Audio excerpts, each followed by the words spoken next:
오늘은 맥주 감사 들기로 지킵니다. 하나님께서 예수님께서 우리 친구가 되시고 지금까지 함께 하신 것을 감사하는 우리 성도들 되시기를 주님 이름으로 부탁을 드립니다. 오늘 본문 요한복음 15장 15장은 포도나무 비유의 아주 유명한 그러한 장입니다. 오늘 본문을 통해서 예수님이 친구들이라는 그런 주제로 은혜를 나누고자 합니다. 사랑하는 성도 여러분, 요즘 친구라는 의미를 어떻게 사용하고 있습니까? 저는 요즘은 그 스마트폰을 새로 구입을 했는데 기존에 있던 그 폴더폰에 등록된 그 연락처들을 스마트폰에 이렇게 연결을 등록을 했더니 모두 카톡에 등록이 돼서 친구들이라고 올려졌어요. 그분들로부터 연락도 오고 또 사진도 공유하고 있습니다. 가끔 보면 친구 요청 이렇게 올라옵니다. 아마 그분의 그 핸드폰에 제 연락처가 등록된 것이 있어서 오는 것 같습니다. 서로 만나서 보지는 못하더라도 카톡을 통해서 사진도 보고 연락을 주고받고 하니까 이전보다 더 가깝게 느껴지기도 합니다. 친구, 그죠? 페이스북, 또 카톡, SNS 이런 친구들이 요즘 더 많아지는 것 같습니다. 옛날에는 초등학교, 중고등학교, 대학교, 또 사회 친구, 직장 친구, 고향 친구 이렇게 친구들이 참 다양한데 그렇지만은 우리가 요즘 이러한 인터넷으로 하는 그 친구를 통해서 그러니까 그들과 서로 가깝게 지내는 것 같지만 그들 모두와 더 많은 것 전부를 함께 공유하지는 못합니다. 친구. 옛날에는 친구 도둑놈만 빼고 다 사귀라 그런 얘기를 그런 친구들이 했어요. 친구가 없으면 참 외롭고 고독합니다. 정말 친구가 많으면 돌발 상황 때 예를 들어서 병원의 의사가 친구다? 얼마나 든든해요? 또 요즘 검사, 판사, 또 경찰만 또 친구가 있다. 얼마나 든든합니까? 학교에 또 친구가 있다? 그것도 큰 힘이 돼요. 자녀를 키울 때 도움을 받을 수도 있고 그렇습니다. 이러한 친구들은 사회가 건강하지 못해서 그래요. 사회가 건강하면 정말 빽이 없어도 사회 지도자들이 사회를 다 그 사회 전문가들을 통해서 시민들, 백성들의 필요한 것을 다 채워주고 공급할 수가 있어요. 그렇지만 사회가 건강하지 않기 때문에 이러한 친구들, 도둑놈만 빼고 다 새기라. 주로 많이 사귈 때, 필요할 때 내가 도움을 받을 수가 있는 것입니다. 어려울 때 친구가 없으면 혼자 견디기가 힘들어요. 그래서 심지어 사회에는 노숙자, 홈리스들이 생기고 사회에 감정 불안자들이 많이 생깁니다. 개인이라는 측면에서 보면 보호를 받기 위한 전략이 필요해요. 요즘 혼자서는 사회를 살아가기 힘들기 때문에 공동체라는 그 소속을 만들어서 소속감을 통해서 그 안에서 내가 보호를 받으려고 해요. 그래서 가족, 학교, 직장, 친구, 국가까지도 공동체인 거예요. 성경에 나오는 사회에서도 개인들은 이런 삶을 살고 있기 때문에 보호받을 전략이 필요했어요. 그래서 사회적으로 약자와 강자들 사이에 서로 필요를 채워주기 위해서 문화적인 그런 네트워크를 사용했어요. 그래서 저는 문화적인 네트워크 한번 따라해 보시기 바랍니다. 문화적인 네트워크. 문화적인 네트워크.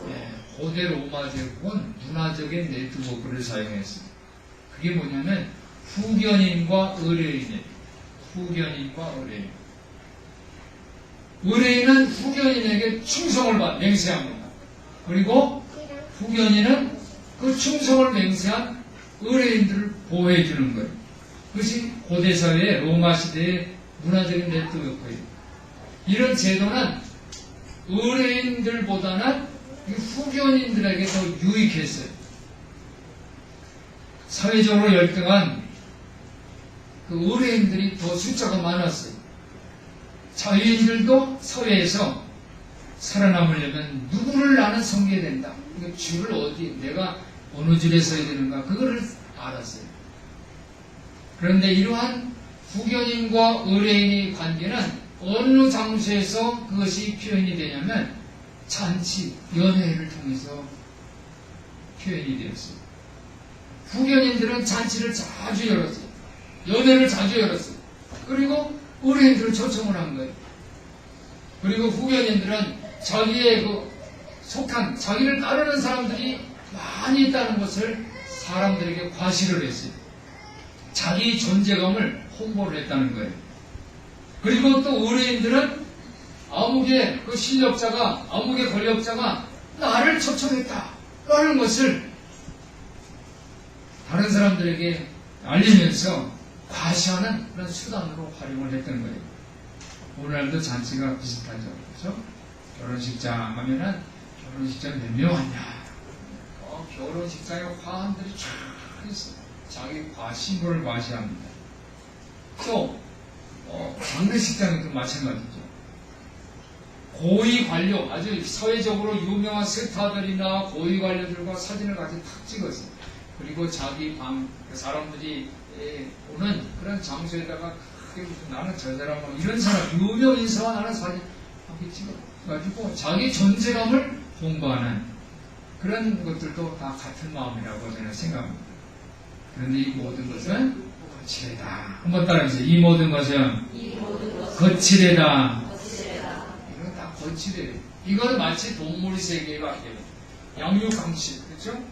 양육강식, 강한 자가 약한 자를 지휘하는 그런 질서에서 더 힘있는 자들에게 내가 속하였다라는 것을 과시해서 자기가 살아남으려는 보육직책이라는 거예요. 그러므로 그들이 말하는 사랑과 우정, 이것은 거칠에 있는 거지. 진실이 속해 있지 않은 것입니다. 요즘은 복지라는 화두가 아주 많이 얘기를 하고 있습니다. 모든 정치인들이 다 복지. 이 복지라는 장치를 통해서 나는 국민들, 여러분들을 보호해주겠다라는 것을 얘기를 해요. 정치인들이 이 복지 정책을 세우고 그 현장에서는 사회복지사나 의사, 간호사 이런 사람들이, 의향사 이런 사람들이 복지 대상자를 섬기는 거예요. 그렇지만 요즘은 많은 시행착오가 있어요. 가짜로 복지 나는 대상자다 해서 가짜로 그것을 도움을 받는 사람들이 많이 생겼어요. 그래서 일방적으로 이익이 발생하는 사람들, 그래서 더 많은 실제로 도움을 받아야 할 사람이 도움을 받지 못하는 그러한 것들이 시행착오가 요즘 많이 일어나고 있습니다. 우리 동네 만수사동이죠. 주민센터에 복지위원회라는 것을 조직을 했어요. 요즘 복지하고 정치인들이 얘기를 하니까 남동구청에서 복지위원을 위촉을 했어요. 그래서 한 동마다 15명씩 이제 구성해서 복지 대상을 개발하고 복지 자원을 이 복지 대상에게 연계시켜주는 그 역할을 하는 사람들이 이제 복지위원인데, 우리 강 목사가 구청장이 우리 강전 목사한테 복지위원으로 위촉장을 주었어요. 그래서 이번에 주민센터에서 개최하는 위원회에 참석해서 이 얘기를 전해드렸습니다. 그 복지위원회 새로 이제 참석해서 위원장 되는 분이 큰 교회 목사입니다. 그분이 첫 인사말에 내가 과거에 경목위원장을 했는데 500만 원을 기부하고 매달 100만 원씩 기부를 했다라고 자기를 소개를 하더라는 거예요. 그냥 모인 사람들이 다 갑자기 좋은 마음으로 왔다가 부담을 확 가졌어요. 좋은 일에 참석했다 기분만 확상하고 돌아왔다라고 그런 얘기를 하더라고요. 목사님 모임에서도 교회 사이즈를 판단하고 큰 교회, 작은 교회 이런 서열이 생기는 것을 볼 수가 있습니다. 이런 모임은 아주 불편합니다. 그렇지만 그런 사이즈하고 상관없이 서로 격려하고 배려하는 그런 모임을 만나면 아주 신선하다. 그리고 행복감을 느끼는 그런 모임이 되기도 합니다. 사랑하는 성도 여러분, 우리가 어느 모임에 참석했을 때 부담도 안 되고 행복한 모임이 필요한 시대인 줄 믿습니다. 오늘 예수님께서는 당시의 문화적인 네트워크는 뭡니까? 자기 신분을 과시하는 거예요. 그래서 강한 자에게 내가 속해 있다는 것을 또 알려서 자기를 보호받으려는 그러한 사람들이 서로 모였어요. 거기에는 위선과 거칠에만 있어요. 이러한 사회적인 문화, 장치, 문화적인 네트워크가 있는 그런 시대에 예수님께서는 아주 부담도 안 되고 행복한 모임을 오늘 보여주셨다는 거예요. 오늘 본문의 내용은 예수의 잔치입니다. 한번 따라해보세요. 예수의 잔치. 예수의 잔치. 예수님은 잔치를 그 당시에 그렇게 화려한 잔치는 아니에요. 마가의 다락방에서 아주 소박한 빵과 음료수, 포도주만 가지고 하는 그런 잔치예요. 빵도 그냥 주는 게 아니라 예수님께서 떼어서 제자들에게 주었어요. 얼마나 소박합니까? 참사랑과 우정을 나누는 최고의 만찬, 예수의 잔치를 보여주셨어요. 그때 예수님께서는 내가 강한 자니까 너희는 나에게 속하면 내가 보여줄게, 이것이 아니라 예수님께서는 제자들의 발을 씻어주셨어요. 그리고 예수님께서는 나는 십자가를 죽을 것인데 내가 죽더라도 하나님이 너희들을 얼마나 깊이 돌봐주시고 보살펴 주실 것인가를 약속해 주셨어요. 이 모습이 바로 예수의 잔치입니다. 당시에 후견인 의뢰인과 맺는 계약과는 전혀 다른 신선한 방법이에요. 아주 파격적인 잔치였어요. 비록 다락방에서 소박한 최후의 만찬이지만 이 잔치는 세상을 변화시키는 큰 잔치가 되었어요. 할렐루야. 오늘 예수님은 제자들의 이익만 생각했어요. 당시의 잔치는 후견인의 이익이 더 강조되는 잔치였지만 예수님께서는 제자들의 이익을 생각을 하셨어요. 오늘 9절부터 10절에 보니까 아버지께서 나를 사랑하신 것 같이 나도 너희를 사랑하였으니 나의 사랑 안에 거하라. 나의 사랑 안에 거하라. 예수님이 사랑 안에 거하라고 예수님은 말씀해 주셨습니다. 사랑하는 성도 여러분, 예수님이 사랑 안에 거하시기를 주님의 이름으로 부탁을 드립니다. 그리고 12절에 보니까 내 계명은 곧 내가 너희를 사랑같이 너희도 서로 사랑하라. 내 사랑 안에 뭐하고 또 너희도 어떻게 서로 사랑하라고 말씀. 서로 사랑.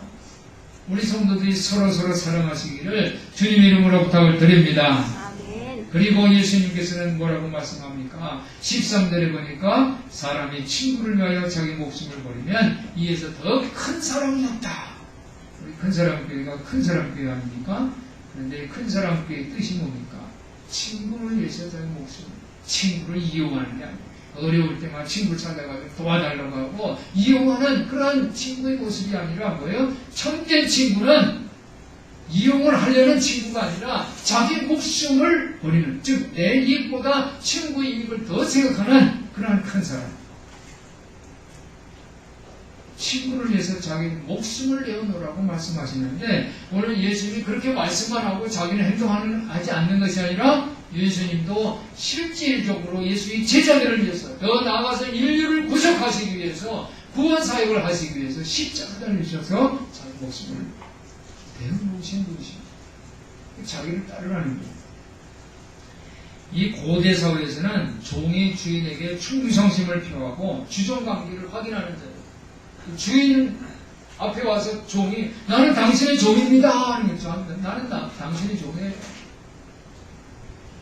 그러면서 확인하는 자리가 잔치. 그런데 오늘 예수님은 거꾸로 이 제자들의 발을 씻어주시고 그리고 뭐라고 선포합니까? 나는 너희의 친구다. 너희는 나의 친구다. 이제부터 너희를 종이라 부르지 않겠다 라고 말씀해 주십니다.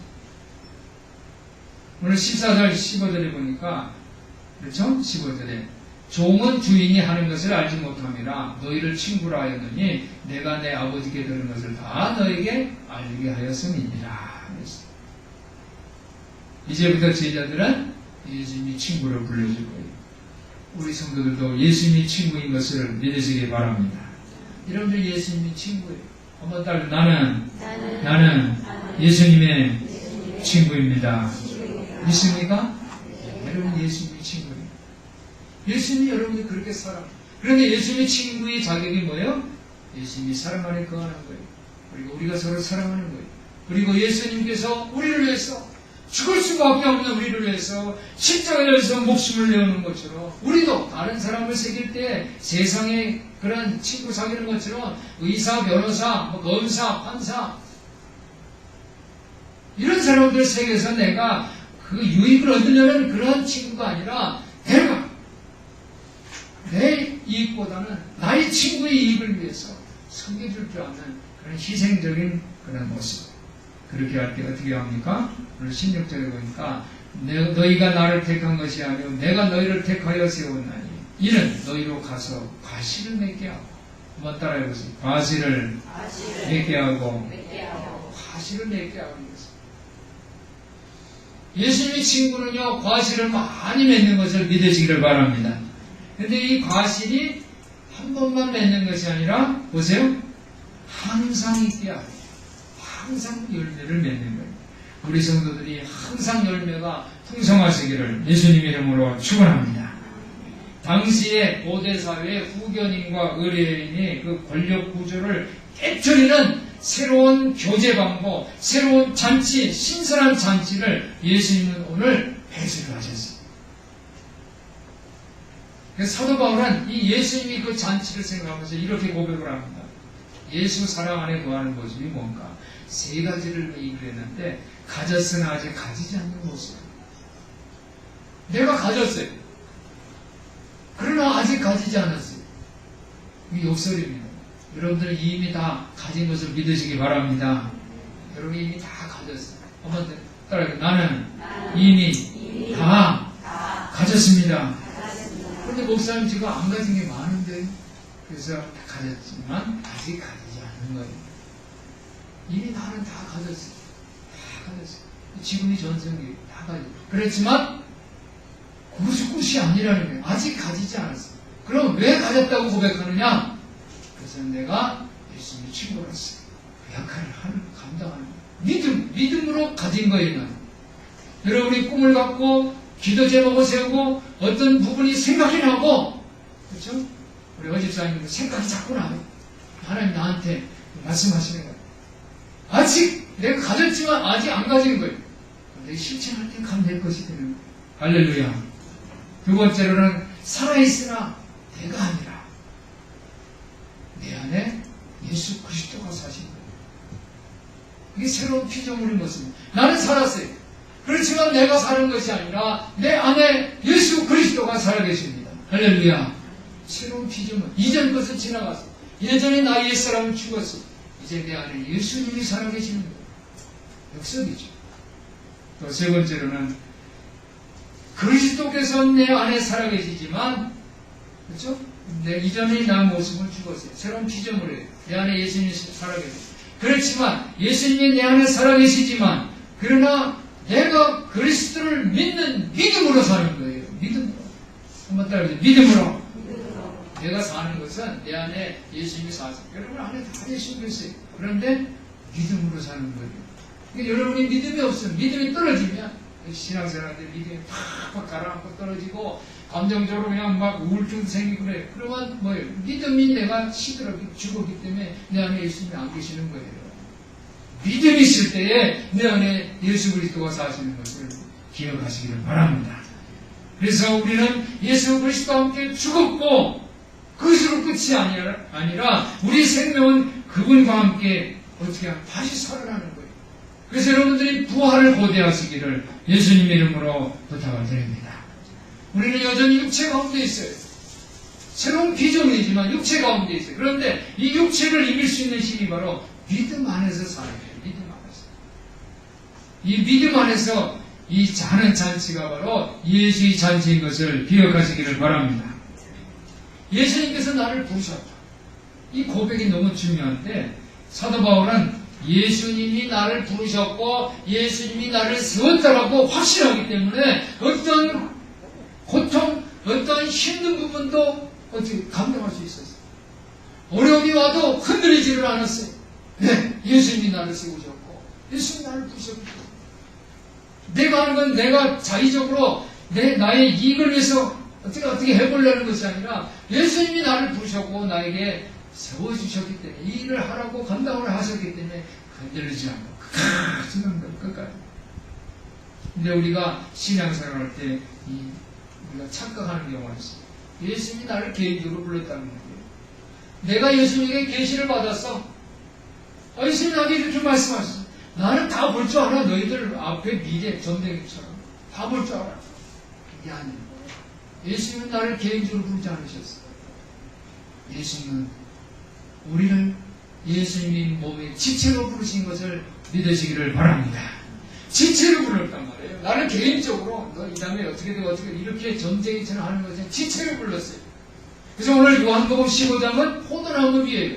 예수님은 포도나무고 나는 그분의 가지예요. 지체로 내가 택함을 받는 거예요.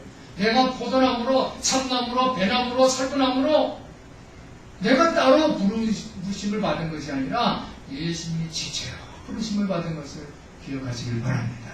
그래서 교회 생활은 단독으로 신앙생활하는 것이 아니에요. 지체로 신앙생활, 공동체로 연합해서 예수님 머리고 나는 그분이 지체예요. 내가 눈인지 코인지 입인지 아니면 손인지 발인지 나는 나의 그 지체, 나에게 주신 은사가 있어요. 그걸 감당하면 되는 거예요. 근데 그 감당을 내 소견대로 하는 것이 아니라 머리 대신 예수님이 말씀을 순종하면서 그래서 그분은 신랑이고 우리는 신부예요.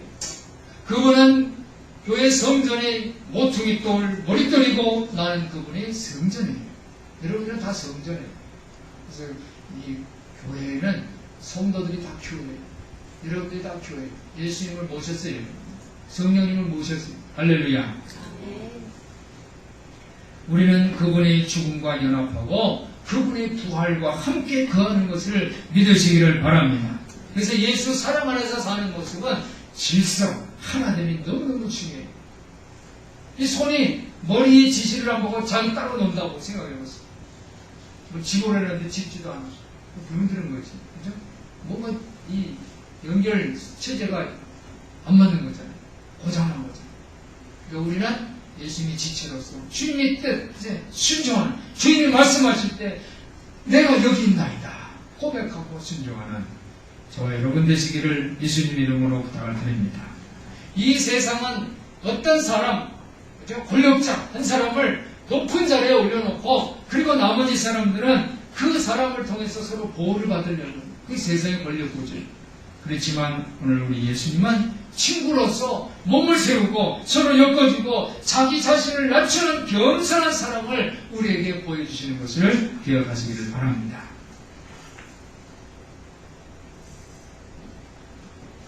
오늘 저는 세상에서는 역설적이지만 예수 안에서 참된 믿음의 길이 뭔가를 말씀을 드리려고 합니다. 첫 번째로는 나눔이에요. 나눔. 한번 따라해 보실까요? 나눔입니다. 예수님은 우리에게 나눔을 가르쳐주셨어요. 이 나눈다는 건 뭐예요? 이 세상의 질서를 나누는 게 아니죠. 그렇죠? 그냥 부지런히 절약하든지 아니면 뭐 사업을 열심히 해서 돈을 모으든지 아니면 남과 경쟁에서 이겨서 내가 성취하든지 이게 세상의 질서인데 오늘 예수님은 이제부터 너희를 종이라 부르지 않겠다. 너희를 친구로 부르겠다.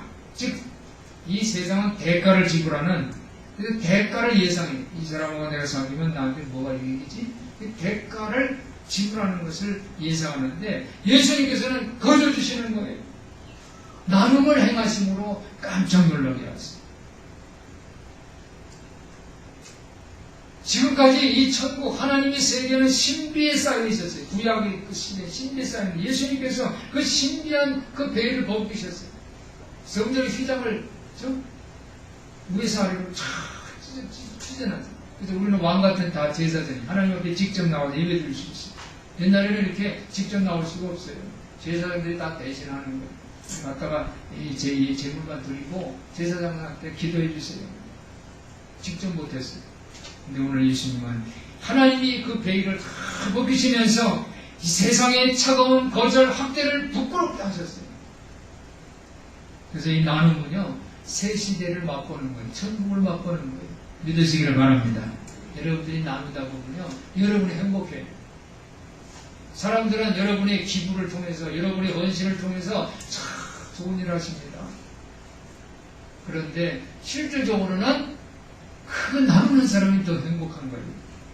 이 초대교회 사람들은 서로 나누고, 그 나눔이라는 그 장소가 어디서 소그룹을 통해서, 소그룹에서 통했는데, 날마다 마음을 같이 했어요.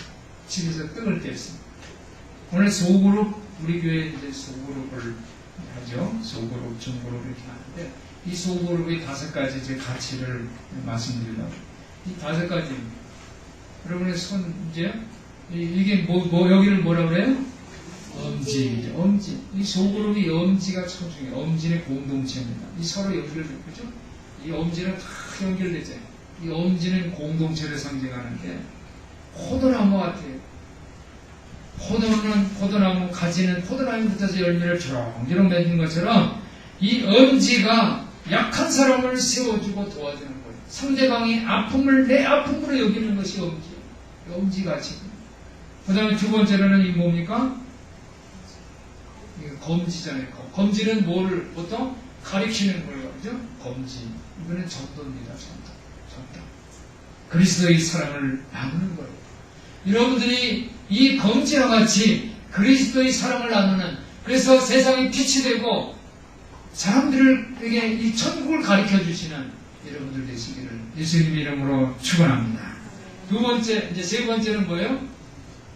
이걸 뭐라고 그래요?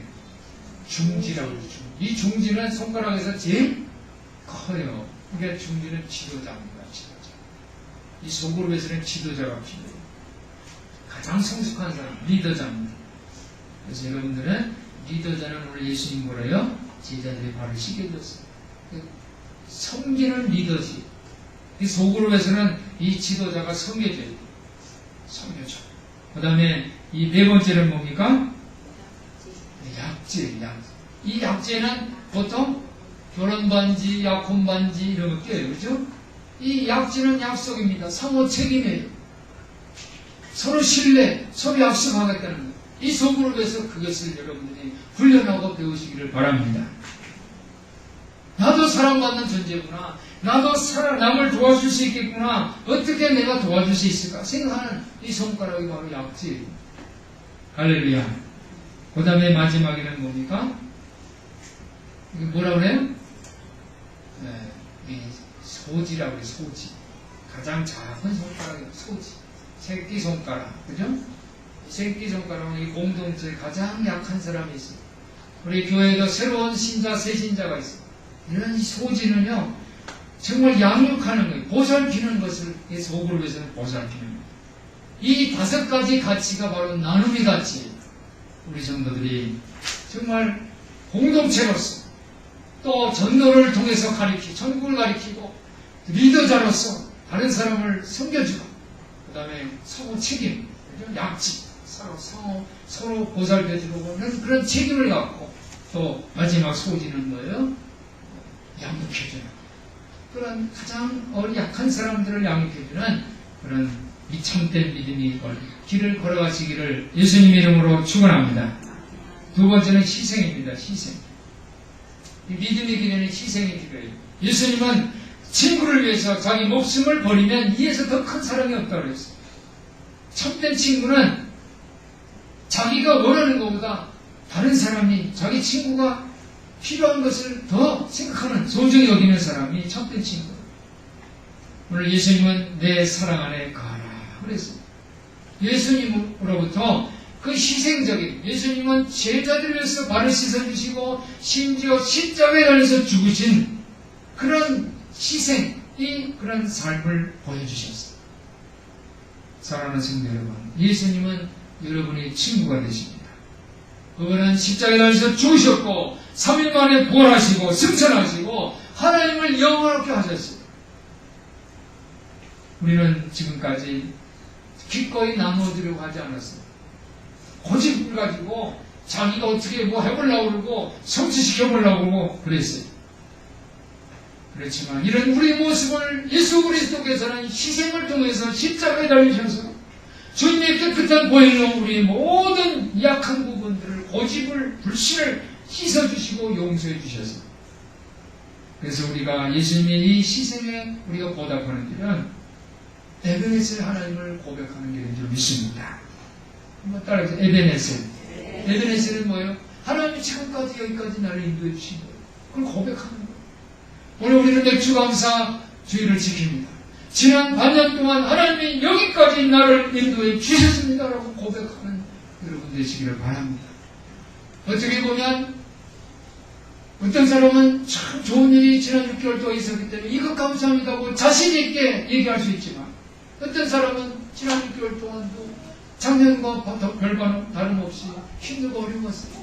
나는 특별히 감사할 때 없는데 그런데 그럼에도 불구하고 하나님이 지금까지 여러분과 함께 동행하는 것을 여러분들이 믿음의 몸으로 나는 다 가졌지만 아직 가지지 않았다라는 그렇죠? 가지지 않았지만 나는 다 가졌다는 그런 믿음의 고백. 그것이 바로 에베네셀 하나님을 고백하는 믿음인 것을 기억하시기를 바랍니다. 우리가 믿음이 없으면 우리 지금까지 모든 신앙생활은 좀 헛거예요. 세상에서 어떻게 보면 가장 불쌍한 사람. 왜? 다른 사람은 시간이 금이하고 열심히 일을 하는데 이 시간에 교회 나와서 여기 교회 나온다 이러면 월급 받습니까? 시간 없애고 소비하고 또 심지어 교회에다 돈까지 바쳐가면서 얼마나 어리석은 사람이에요. 그렇지만 나는 모든 것을 가졌습니다. 믿음으로 나는 죽었고 내 안에 예수 그리스도께서 사십니다. 이 믿음으로 고백하는 이 믿음, 즉 우리가 겉으로 보아서는 잘되고 못되는 것을 불구하고 지금까지 주님이 나를 함께 해주셨다는 이런 믿음의 고백이 바로 에베네셀 고백인 것을 믿습니다. 오늘 사도 바울은 예수 그리스도의 십자가를 바라보면서 자기가 복음 때문에 엄청난 그런 고생을 했지만은 은혜를 받았어요. 예수 그리스도의 십자가 희생을 보면서 은혜를 받았어요. 주님이 나를 부르시고 나를 세워주셨다는 그 부르신 믿음 때문에 흔들리지 않고 정말 달려갈 때까지 경주를 끝까지 마쳤어요. 이런 모습이 에베네셀 하나님을 고백하는 참된 모습인 줄 믿습니다. 우리 성도들이 우리 친구이신 예수 그리스도의 희생을 따르시기를 주님 이름으로 부탁을 드립니다. 예수 그리스도의 사랑 안에 거하시기를 예수님의 이름으로 축원합니다. 그래서 성민과 희생을 삶을 살면서 그분 예수님 때문에 행복한 삶을 사시기를 주님 이름으로 축원합니다. 기도하겠습니다. 사랑이 많으신 하나님 아버지, 우리 성도들이 예수님의 친구들로서 행복하게 하시고 세상의 잔치와는 다른 나눔과 희생의 잔치를 배설하는 지도자들이 다 되게 하여 주시옵소서. 우리 주 예수 그리스도 이름으로 기도하옵나이다. 아멘.